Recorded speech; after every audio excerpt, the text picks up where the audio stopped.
Hey, everybody, welcome back to another episode of Confessions of a Male Gynecologist. And I think you might be the only person I've ever had back on, Mariza Snyder. Yeah, I know. That's how Thank important you. you are. I know. It's good to have her back. We were talking a few weeks back because has a summit coming up on menopause and perimenopause that we're going to get into. And she was nice enough to interview me. But Mariza is. Had a couple of books out, the menopause solution and the essential oils hormone solution, that are right behind her, just magically right behind her. Mm-hmm. For those of you Well watching on placed. YouTube, yes, well placed. I mean, it's an accident, but um, so she's been in this space for a while, but actually, kind of, I think what got you into the space in the beginning was the essential oils, but then you kind of started having your own issues with perimenopause and whatnot. So, Yeah, I mean, I've been having issues, hormone issues for a long well, time. why don't you kind of, because, you write the books on it I do. when you're I do write the younger. books. And then as you kind of start getting into this, And then, what was it that kind of made you think, oh my gosh, this is happening to me? oh yeah. I will say, well, a little bit of kind of background. Sure. I've been asking women, what's been your perimenopause story? And I actually had my son in perimenopause at 41 years old, and I'm so grateful that my eggs were viable enough Hmm. and I was good to go. I spent a full year priming up to have my son at the age of 41, because I have a history. I have Hashimoto's thyroiditis. I've had major chronic fatigue issues. And so I knew that if I was going to wait that long, if I was going to have a geriatric quote unquote pregnancy, that I needed Right. to really prime up. And so I had my son, and the first couple of years, well, up until last year, 2023, I was actually doing pretty good. I mean, I'm not going to lie, the first 9 months of postpartum were jarring at best. Lack of sleep, being 40, almost 42 at that point. Right. It definitely exhausted. But then, my metabolic health, my labs, my resilience, my strength training, I mean, everything, my blood glucose, all those things were dialed. And so I stepped into 2023, and I remember reaching out to one of my best friends, Dr. Gabrielle Lyon. And I Hmm. was like, girl, I want to get stronger. Like, I'm training every day, but I am mindful at the fact that we start to lose muscle mass. And not only do I want to maintain what I have, but now that, my son's, 2 years old, I think it's time for me to like step up my game. And I kind of had forgotten that overworking out had been kind of my demise back in the day, that I had deregulated cortisol levels since I was a very young person. And I could tip the scale very easily. Well, I hired her personal trainer. I signed up for 25 sessions, and by Hmm. like 10 sessions in, I was like a wet noodle on the floor. Like, I had to change everything that I was doing to just manage his workouts. They were these crazy, just heavy lifting Hmm. workouts that were just wrecking me. So, and I think it was kind of the tipping point. Either my Hajis was kind of coming back onto the flare, it was flaring back up. I was overtraining, and I knew that I was kind of stepping into perimenopause once I was kind of finishing my breastfeeding journey with my son. And so 2023 was this kind of kaleidoscope of Hmm. symptoms: perimenopause rage, lack of stress resilience. My metabolic labs looked pretty darn good on paper, but I felt terrible. And then I had a brain injury right after kind of all this was happening. It kind of just sent me into a spiral. So by the end of 2023, not only was I addressing a big brain injury, but also my hormone levels were just tanking. Both progesterone and estradiol weren't looking so great, and I really began to feel the effects of declining hormones. Hmm. And so I remember watching my mom's perimenopause unfold, and it was like a nightmare unfolding. Hmm. And I thought to myself, like, I thought I buffered. Like, I saw her, and it was like, it's like a train wreck you're trying to avoid. And I thought I did all the things that I was supposed to do to avoid what I saw her undergo. But Hmm. then at the end of last year, I was like, oh my gosh, I feel like I'm falling into the same perimenopausal symptoms. And so it was a really great opportunity for me to kind of realign myself, look into hormone replacement, and kind of set more boundaries around my energy, my time, and my bandwidth. So yeah, I'm very much in it, and every day I'm taking it one day at a time. So would you say that it's it's not a perfect science, No, it's not. even dealing with, even for those of us that deal with perimenopause all the time, you have to realize that because things fluctuate so much in perimenopause, doctors will use that as an excuse to not order labs, or, Yep. why would we bother? But To if you dismiss have some, us. but if you be persistent like Yeah, you and I'm talking to your persistent. doctor, you Well, and have I can to. run my own labs, but I pay a lot of money for insurance, so I make them run my labs too. Well, yeah, and that's the thing, is that the problem is that most physicians, where they're seeing 40, 50 patients a day, to talk to somebody that's in perimenopause, that's having all these issues, and get 60 or $80 for the visit, when they could be taking care of a pregnant woman that's going to get them $3,000. Um, they just don't have the bandwidth. And Mm-mm. so, and I think perimenopause patients need more time. They Oh just yeah. do. It's easy to do a 60-year-old because she's not fluctuating, and you can Mm-hmm. usually get it 80% right on the first try. But perimenopause, you got to keep trying for things. Testosterone, DHEA. I mean, did you find that you got it right the first time around, or have you No, been I'm kind of still changing? we're still playing. I'm still Yeah. playing with it all. Like today, I'm gonna be honest. I have a migraine. I woke up with one, and I looked at my schedule and I was like, I have 5 interviews today. Mm-hmm. And I took Excedrin migraine. I'm gonna, Mm-hmm. it's where I'm at. I'm in the late luteal phase of my cycle right now, and this is often where the migraines start to pop. I'm on an estradiol patch. I'm on 200 milligrams of progesterone, and we're still trying to figure it out. Are my migraines specifically only hormonal, or is it my brain? Is it my brain injury last year? Is it trauma? I don't know. Right. So I'm really and a lot of one of the things I know that this is probably something that you notice too a lot, Shawn. Yes, hormones are crazy fluctuating in this period, and inconsistent. It's like a moving target. But also, how often are you meeting women coming into perimenopause without other conditions?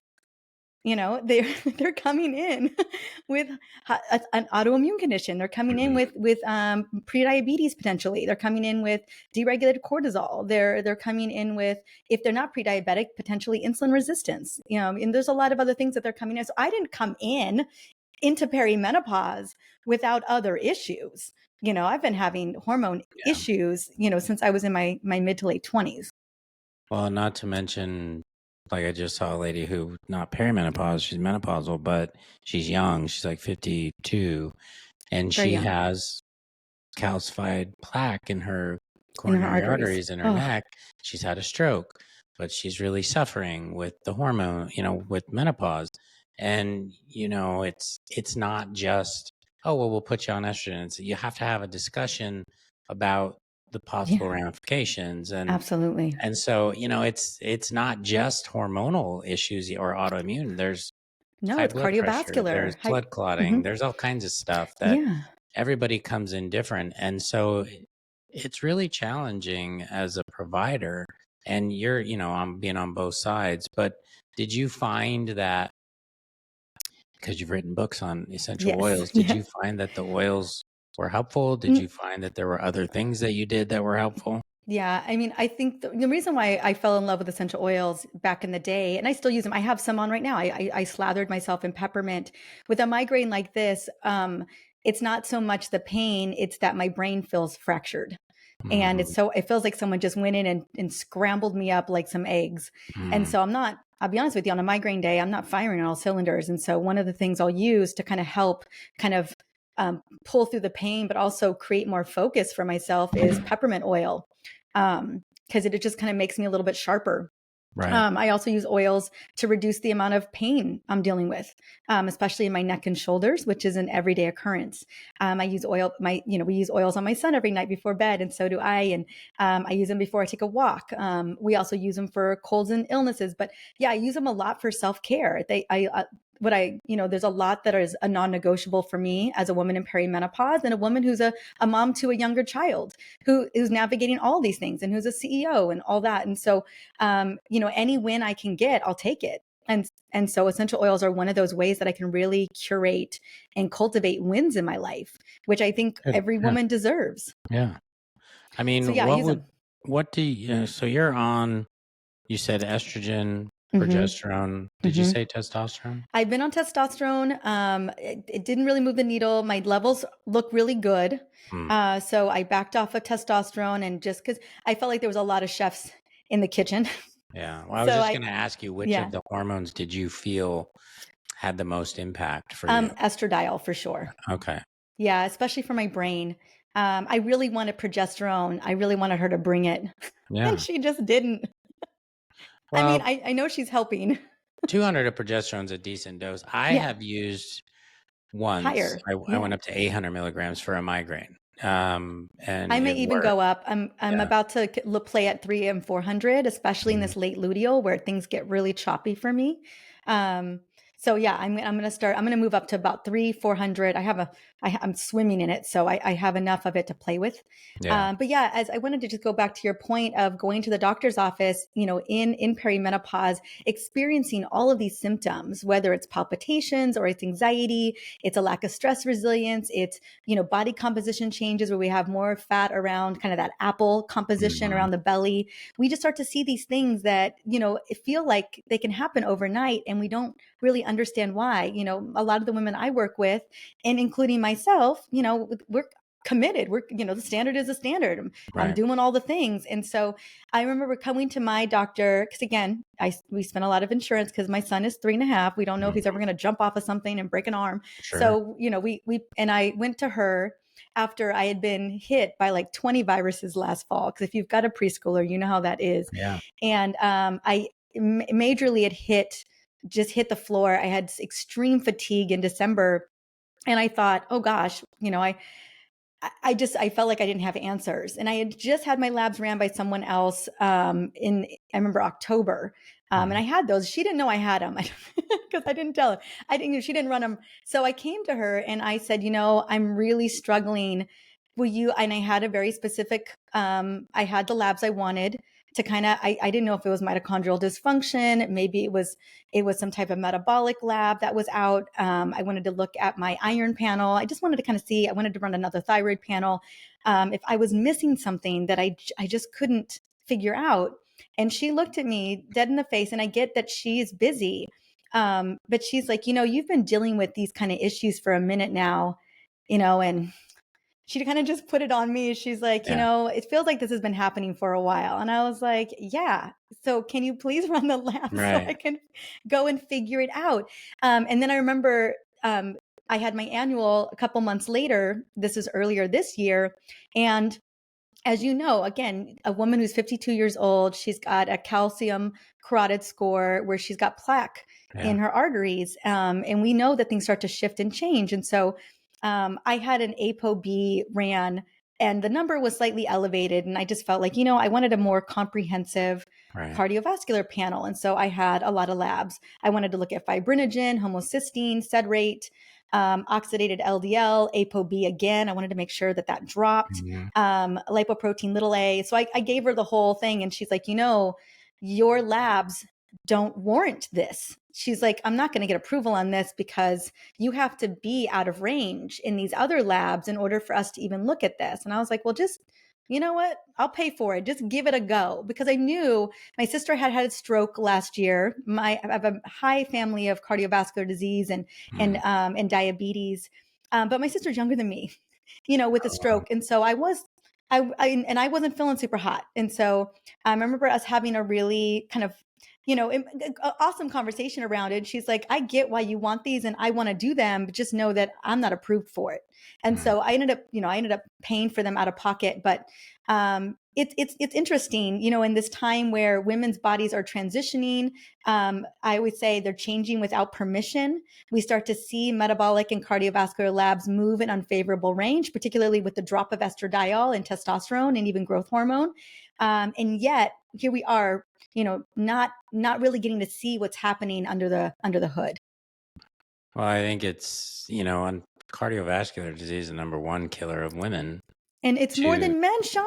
Yeah, but to say to somebody with your history, even Yeah, this is the point. It's like, doctors will say stuff, and she was just being honest, like maybe it Sure, won't get sure. approved, but it's no skin off of my back to order it. I mean, it's not like I get docked points or something if I order you labs, but doctors always use that as kind of a way to maybe kind of brush you off a little bit, like, oh, the insurance isn't going to cover it. But I guess my question would be, what is this journey what led you to doing this summit?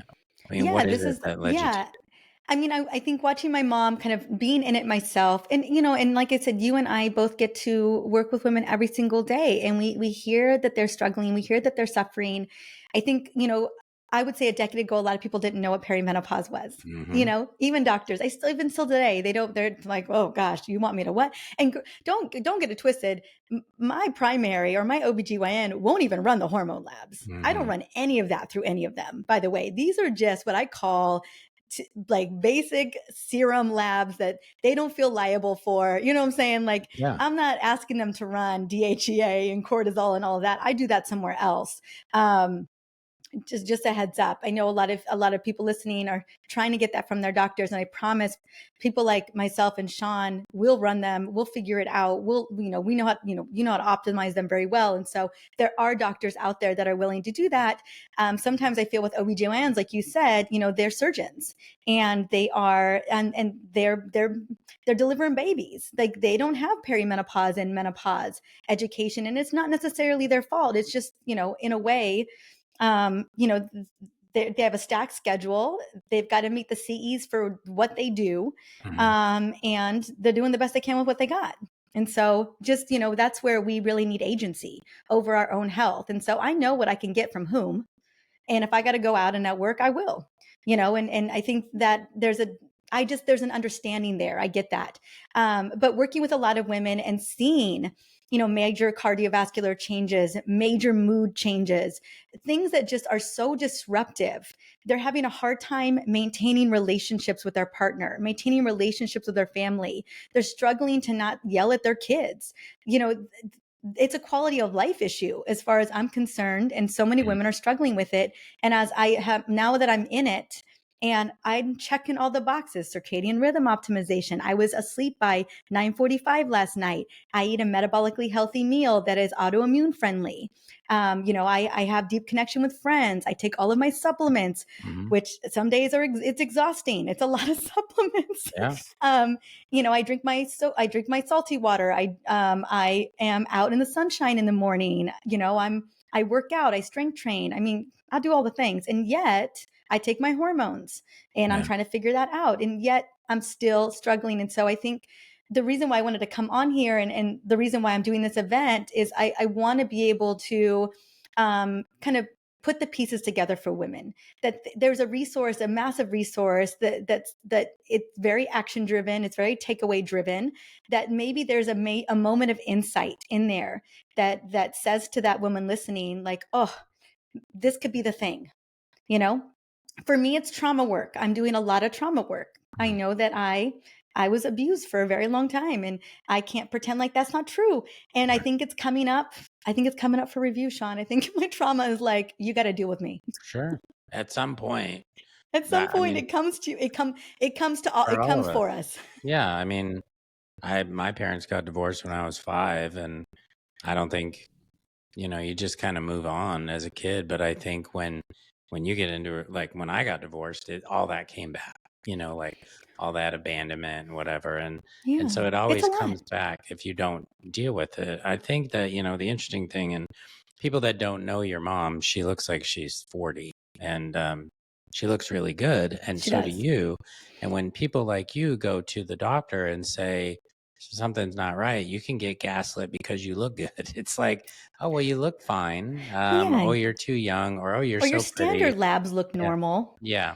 And it's really interesting because the gaslighting, it even can just, I mean, and people can look at you, see you on Instagram, see you kind of putting your best foot forward, or even today, you got your pretty fuchsia shirt on there and you look I great, thought it would cover up my migraine. but you feel bad. Yeah. And that's the thing. It's like, you can't really tell if somebody feels, but they know. And that's why it's like when women go get hormones done and they're normal, but they're in the basement of normal, and you hit every pain point, like low testosterone, you want to take a nap in the afternoon, decreased drive, motivation, desire, and they're like, yes, yes, yes, and then somebody's telling them they don't need testosterone because it was in the fifth percentile. It's It like, was still in the normal range. yeah, and it just drives me bonkers. So I guess, when you do this summit, how many people are talking? There's going to be about 40, and I'm Wow. covering the gamut. I mean, I have breast cancer Yeah, experts, but women who've had breast cancer. great. How do we navigate hormone replacement therapy post breast cancer? Because 3 million women have had breast cancer in this country, and most of them are being denied hormone replacement therapy, even vaginal estrogen, as you know. Yeah. And so, because of that black box warning, it's scary. And so, and then I have experts. I have Gabrielle Lyon talking about the organ of longevity. So, how do we build muscle? How do we maintain muscle when we're losing it? I have Casey Means coming on talking about cellular energy and mitochondrial capacity and what we can do about that. Obviously, I have you coming on talking about hormone replacement therapy and testosterone. I have a lot of conversations. Dr. Felice Gersh, Mhm. who drops the hammer. How she just has a very strong stance on where she lands with hormone Mhm. replacement therapy. And so, Sure. whatever you're looking for, I have a lot of women coming on about trauma and mental health in perimenopause and menopause. And then, every topic you can possibly imagine, I'm covering so that you get to decide, based on what's going on with you, where you want to focus your energy. And for me, what I'm I have Dr. Mindy Pels coming on, talking about just, how do we optimize hormones and also around nutrition. And so there's something for everybody. For me, what I'm aligned to, I always love hearing conversations around hormone replacement therapy. I want to know what can we do, leveraging an optimizer like hormones when only Mhm. 6% of women, as we talked about before, in menopause are on them, and maybe 1% of women are on them in perimenopause. Like, why would we wait until women are at ground zero? Like, so that's the kind of conversation I'm interested in. And also, mental health is a major. I'm not having severe anxiety or depression, but there are definitely days where it feels I have this deep sense of dread, and I want to have a better understanding of what that's all about. Is it just because my mama went through it? I'm feeling it too. I mean, I'm not the only one. 70% of women, I think the most common symptom of perimenopause is irritation. Mhm. And then it's weight gain and low energy. But I would say that 8 out of 10 symptoms of perimenopause are brain related, whether it's insomnia, sleep issues, mood swings, brain fog, lack of word recall, no mental energy or resilience. I mean, these are brain derived issues. And when you think about how estradiol, testosterone, and progesterone, how important they are, critical they are to the brain and our brain function, it is no wonder women are losing their minds in this Mhm. transition. Well, if you think about, even so, the interesting thing would be, and I'm sure you're going to have Mary Claire on, but there are people out there that are, mega influencers, Mary Claire Haver and Mindy Pels and some of them, and even amongst those of us that might be a little bit more progressive with the beliefs on hormones. Mary Claire and I diverge sometimes on testosterone or testing because she follows NAMS protocols and Yes, she whatnot. does. Yep. And that's fine. I mean, there's nothing wrong with that, but it makes it even more difficult because I love Felice Gersh, but she and I completely disagree on cycling progesterone. I know And you guys so, do. but And but she doubles down on it in the interview. and I would double down on it. I'd love to debate her on it, but I think that the point being is that what happens now in our society, and you can see this even, I mean, especially with politics. I could have a discussion with Felice and make it congenial. Like, I'm not. I mean, Sure. hey, she's a doctor. I'm a doctor. She came. I'd actually love for her to try and convince me otherwise, and maybe listen to what I say. And that's the beauty of where it should be. As a matter of fact, maybe I need to have her on my podcast. But I think that the good thing about having all these people on is that it isn't just a one size fits all, No. right? I mean, I have different beliefs than other people, and you come at your angle is from how you trained. My angle is how I trained, and everybody's coming at this from different aspects. Mhm. And the point being is that I think that patients should have the ability to piece together what they think works for them. Yeah. You didn't come to your treatment plan just based on your one, you My piecemealed N of things one. together. No. Yeah, you No. piecemealed it all together from what you knew Well, and from and working talking. with so many other women and helping to piecemeal that. But no, yeah, like are some things that have absolutely worked for people that they're just like, this is the thing. Yeah, And I'm like, well, it ain't the thing for me. And it wasn't the thing for her, right. Yeah. Yeah. I mean, the cycling progesterone debate, I'm a yes and. I mean, for some women, if Mhm. continuous is the better move, then yay. If you find you can't do it and cycling is better, then I mean, I think And it's it's bio funny individual. because some of us will. I'll double down. I mean, I talk about it I with know. respect to menopause. Like, Yeah. I'm not a big cycler. I don't think you need to do it in menopause. Now, perimenopause, that's totally different, and I do cycle. I But cycle yeah, it in peri. and it's just a belief system, and like I said, I'll ask the patient, and sometimes I'll get like a 48-year-old, and she's like, I don't want to have a period. And I'm like, okay, well then we won't cycle you. So it really also comes down to what they want. I think that's kind of the ultimate, and I always look at my role as being kind of the, when if you ever take your son bowling and they put the bumpers up in the gutters, that's, I kind of feel like I'm just the bumpers. You can go wherever you want. I'm just trying to keep you out of the gutters and help you feel better.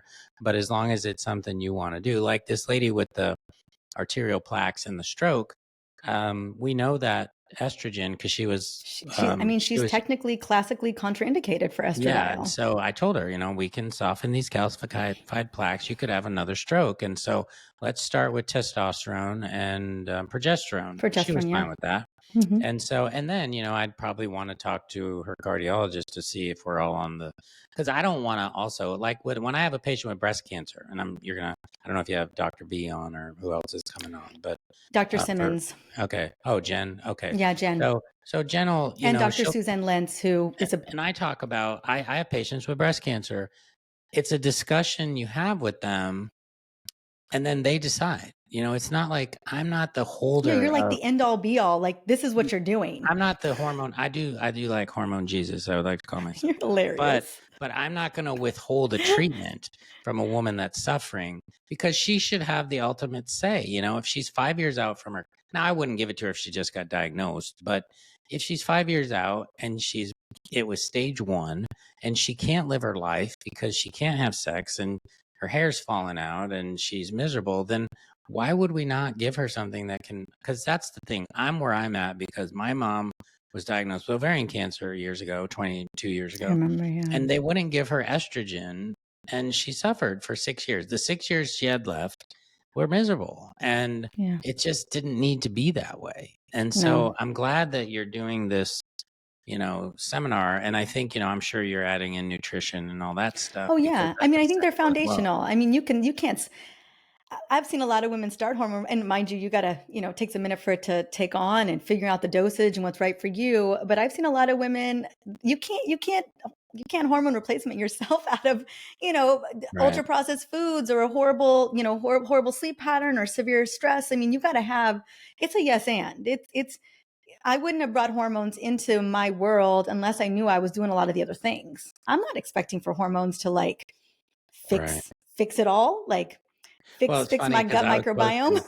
I posted something yesterday, I think, and I can't remember what it was, maybe about testosterone or something. And anyways, Deanna Minnick, who's with Yeah. Symphony and Hmm. Feminescence, she chimed in and was like, well, you could try Feminescence. And I'm like, you're right, I could. I just wasn't thinking about that. So it's like there are always other ways of doing things. And I talk about Feminescence all the time, but it just wasn't in my Yeah, no, vernacular no. when I And did this post. But it's good to have those people that, she's remind all us. about feminescence. So it's like, sometimes we get one tracked and I start saying the same thing. Yeah. So it's good to have another, check and balance. And I think that it could be done. But you know how it is on social media. Sometimes you have to like make a stand because you have to, otherwise you just sound like another voice. That's why it's really cool to have all these people in one place. And how is this going to, what are the dates? How is it rolling Yeah, out? yeah, Is it yeah. recorded? People don't have to watch it live if they It don't doesn't want. have to, yeah, it's not, they don't have to watch it live. It's recorded. It's recorded on, so I'm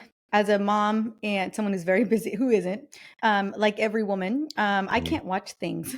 I can't watch Right. things. And so I listen to everything. I'm literally just finishing a book series that I wanted to read, like read so bad, but I tried and I got through 5 chapters in a week. And normally if I'm listening to it on Audible, I can get through the whole book in a week because I can listen to it when I'm doing the laundry, when I'm doing Mhm. the dishes, when I'm after my son goes to bed. And so it's going to be available on audio because I get that you are doing all the things. It'll be available on video too, in case you can luxuriate Okay. in a video, and then there'll be transcripts and all that. And so it'll happen the 14th through the 19th.